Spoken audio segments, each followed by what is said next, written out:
Good morning, my dear students of class 10th.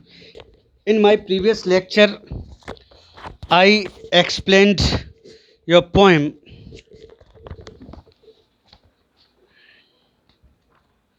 A Tiger in the Zoo, composed by Leslie Norris. After explaining this poem, I am going to discuss its stanzas and question answers. Okay? Some poetic devices, figure of speech, are also used in this poem. I am going to make you understand about them. Poetic devices generally which are used in this poem: alliteration. Alliteration. He stalks in his vivid strips.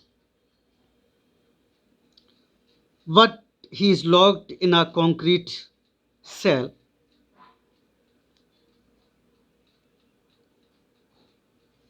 Stalks, strips, concrete cell. Okay? Alliteration.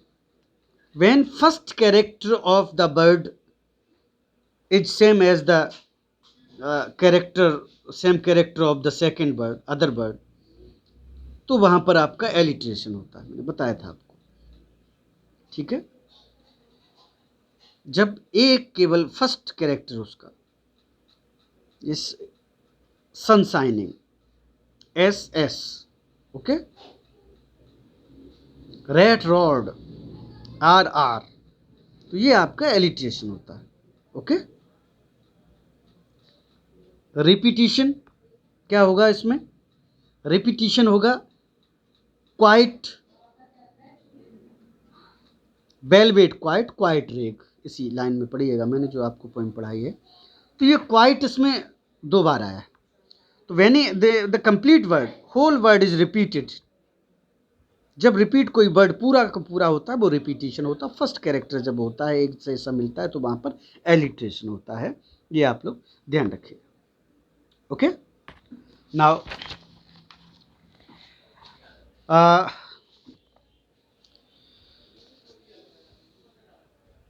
Rhyme scheme. Rhyme scheme जानते हैं आप?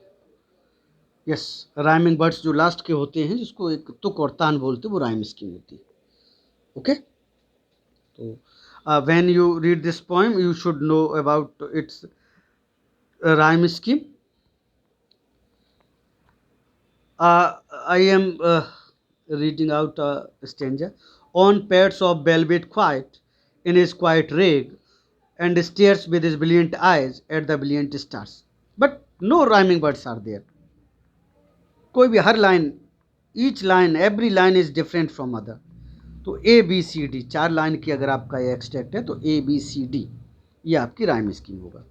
ए, फिर कोई word नहीं मिला, B कर दिया, फिर नहीं कोई मैच किया, सी कर दिया, और फिर नहीं किया, डी कर दिया, तो आप इसको ए बी सी डी कहेंगे. वैसे कई पोइम्स में होता है A B B, A B C, इस तरह से जो. तो ये राइम स्कीम्स आप जानते हैं अच्छी तरह से, मैं आपको इसमें बता रहा हूँ. He stalked in his vivid strips a few steps of his cage on pads of velvet quiet in his quiet rig. वो अपने पिंजरे में कुछ कदम इधर चलता है, कुछ कदम उधर चलता है. He is locked in the cage. He is helpless. He could walk some steps from here to there, from this corner to that corner. थोड़ा सा चल पाता है. और जो उसके वेलवेट, जो पैड, जो उसके पंजे नीचे होते हैं, वो गद्दीदार होते, वेलवेट टाइप के होते. देखा आपने शेर के पंजे ऐसे मोटे से नीचे को इस तरह से होते. तो बिल्कुल उन्हीं पंजों पे चुपचाप वो चल रहा है उसी पिंजरे में. इन इज क्वाइट रेग. रेग मीन्स एंगर, गुस्सा. He is angry but he is helpless. He can't show that anger to anyone. किसी को नहीं दिखा सकता. पिंजरा तोड़ के बाहर तो नहीं आ सकता ना वो. तो किसी को वो गुस्सा बहुत है, लेकिन वो दिखा नहीं रहा है अंदर अपने गुस्सा किए हुए. Who is he here. He किसके लिए आया यहाँ पर? He stops. तो ही रेफर्स टू द आप आंसर कैसे लिखेंगे? क्वेश्चन आएगा आपका हेयर ही रेफर्स टू, या तो इस तरह से, या who is he inverted comma में हेयर, ही किसके लिए आया है? तो आप कहेंगे he refers to the tiger. Okay, किसके लिए आया है? टाइगर के लिए। Okay, next, how does he feel in the cage? Can you tell me how is he feeling in the cage? कैसा लग रहा है उसको पिंजरे में बंद होकर? बताइए आप। Is he happy? No, he is not happy. He is feeling sad in the cage. He is not happy in the cage. अच्छा नहीं लग रहा उसको पिंजरे में, बहुत दुखी है। He could walk only few steps because he was locked in a. Why could he not walk, run in there? कुछ ही steps क्यों चल पा रहा है? Why he was only able to make some, steps? Because he was locked in a cage. वो एक पिंजरे में बंद है. What is he having on his body? क्या क्या उसकी बॉडी पे क्या है? स्ट्रिप्स, जो धारियां होती हैं वो हैं उसकी बॉडी पे. ओके, ये एक्सट्रैक्ट आपका फर्स्ट हुआ. He should be lurking in shadow, sliding through long grass near the water hole where plums deer pass. But the perception of the poet that he should be there, should have lived or roamed in the in his natural habitat. उसे जंगल में होना चाहिए था, पिंजरे में नहीं होना चाहिए. कहाँ होना चाहिए एक टाइगर को? उसके प्राकृतिक नैसर्गिक आवास पे या जगह पे होना चाहिए. उसको कहाँ होना चाहिए? जंगल में होना चाहिए था. स्लाइडिंग थ्रू लॉन्ग ग्रास, और जंगल में कैसी लंबी लंबी घास के अंदर चुपचाप धीरे धीरे चलते हुए. नियर द वाटर होल, एक तालाब जो पानी का भरा हुआ था, चोरी चोरी से घास में चलता अपने शिकार के लिए. Hunt for prey the plump deer, एक मोटा सा जहाँ पे मिलता उसको डियर, हिरन आते जहाँ पे पानी पीने को, और चुपचाप उसी घास में चल के वो शिकार कर रहा होता. तो ये नेचुरल था. लेकिन वो कहाँ है? अभी वो पिंजरे में है, वहाँ नहीं है. तो poet is sad about his condition. Okay, तो as per the poet the tiger should live in, poet के हिसाब से कहाँ होना चाहिए था? He should live in the forest, not in the cage. Okay, कहाँ होना चाहिए था उसे? He should have there in the jungle, जंगल में उसको होना चाहिए था. What the natural habitat of the tiger? जंगल और forest is the natural habitat of the tiger. Okay, what should he have done? क्या उसको करना चाहिए था? He should have stealthily pass into long grass through the long grass and attacked on the deer. Deer पे attack करना चाहिए था उसको, बट ऐसा नहीं हो रहा. Okay, next stanza. bearing his white fangs, his claws, terrorizing the village. अगर वो खुला होता, if he was free, he should have terrorized the villagers. जो भी वहां से गुजरता उसको अपने पंजे नाखून दिखा के, उसको दाड़ के रोर का इस तरह से करके उनको आतंकित कर देता. But he is helpless. He is not able to perform any natural habit और action because he is locked in the concrete cell, is locked in the cage. कुछ नहीं वो कर पा रहा है, बंद है केवल. Strength behind bars, where is strength? कहाँ है ताकत उसकी? बिहाइंड बार्स, सलाखों के पीछे. He is helpless, his strength is there behind the wall, सलाखों के पीछे.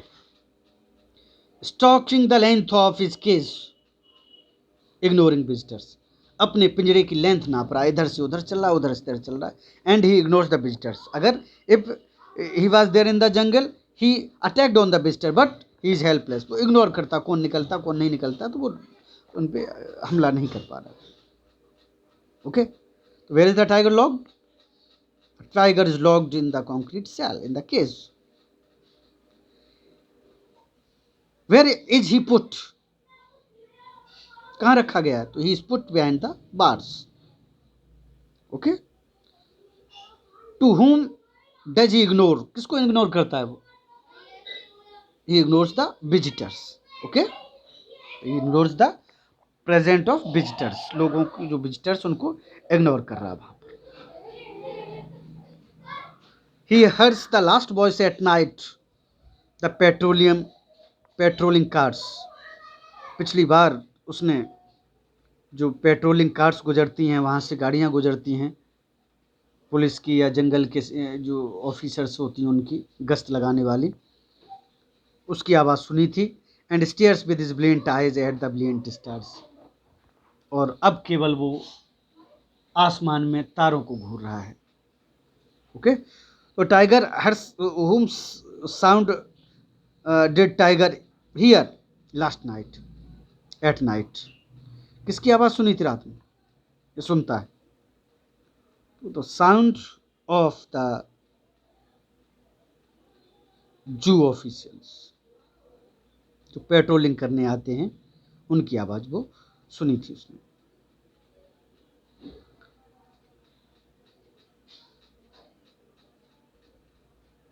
होम इज ही वॉचिंग, किसको देख रहा है वो?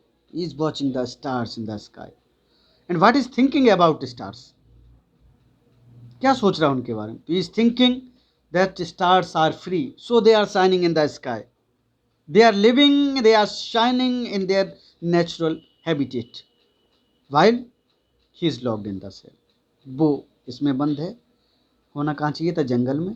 तारे स्वतंत्र हैं, इसलिए वो आसमान में चमक रहे हैं। ओके, चलिए।